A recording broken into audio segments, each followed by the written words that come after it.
Hare Krishna. Welcome to this discussion on the mystery of reincarnation. Reincarnation, the idea that we have some aspect to our being which continues to live after death in some other body at some other place. The idea that we have lived before and that we will live again. The idea that life doesn't begin with birth or end with death. The idea that we are immortal beings and our present lifetime is just one stop in a multi-lifetime journey. This idea of reincarnation has fascinated the human mind since time immemorial. In this series, we will try to unravel the mystery of reincarnation. What is the mystery? The mystery essentially is death the end? Is death the termination or is death the transition? And if death is the transition, is this just a matter of sectarian religious belief? Or is there empirical evidence? What does science say about this? What do the greatest thinkers in the world say about this? And does reincarnation happen to just a few select people? Or does everyone reincarnate? If everyone reincarnates, then what is the mechanism? What are the principles by which our future body is determined? We will discuss all these questions over a series of brief talks in this series on the mystery of reincarnation. This introduction will also serve as a brief overview of the journey that we will take. Our journey will essentially have three broad divisions. In the first 1/3, we will discuss the scientific pointers to reincarnation. In the second 1/3, we will discuss about the global prevalence of reincarnation, discussing about how thinkers across history and geography have accepted and even respected reincarnation. And in the third part, we will discuss from the Vedic wisdom tradition a coherent and systematic explanation of the mechanism and principles for reincarnation. So, in the first 1/3, the scientific pointers, we will discuss three parts again. We will discuss firstly the mystery of consciousness. We all exist and we know that we exist. The camera which is recording me exists, but it does not know that it exists. What is the difference between us and insentient objects like a camera? It is essentially consciousness. Where does consciousness come from? This is one of the biggest scientific mysteries that confronts mainstream science today. We will tackle this mystery head on by considering how materialist explanations of consciousness, that means the attempt to explain consciousness in terms of neurochemical phenomena, in terms of the chemical transformations in the brain, such explanations of consciousness turn out to be seriously inadequate. We will discuss astonishing cases of how some people who have barely 2% of brain substance in their cranial cavity, whose brain cavity is essentially filled with water, and yet they have above average IQs.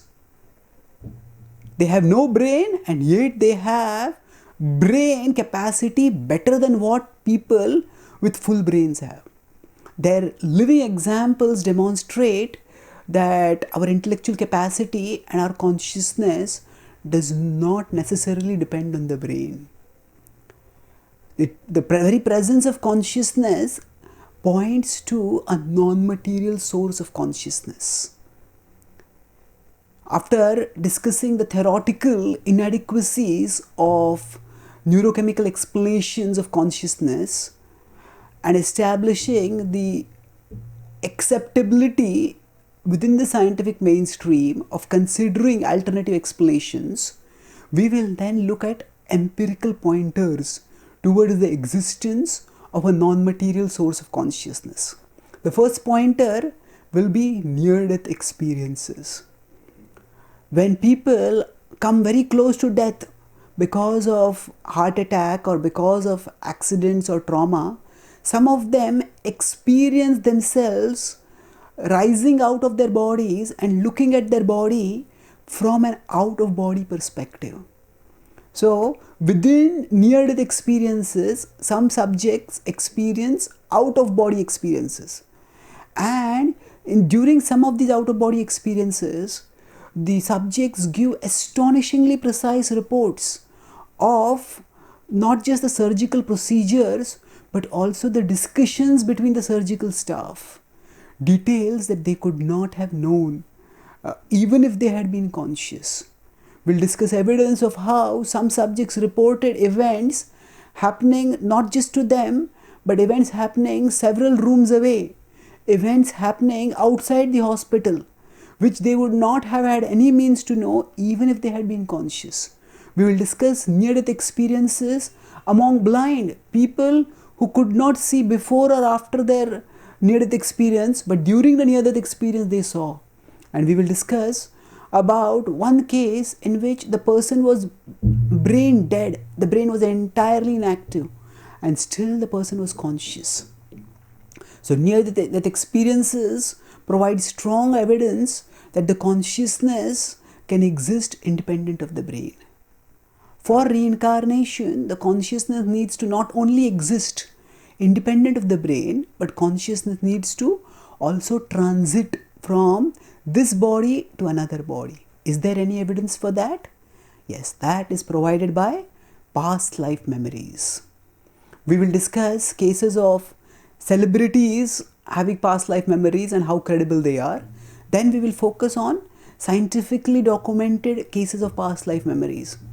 We will first discuss briefly about the credibility of hypnotic regression while recollecting past life memories, and we will discuss crypto amnesia, and we will discuss xenoglossy.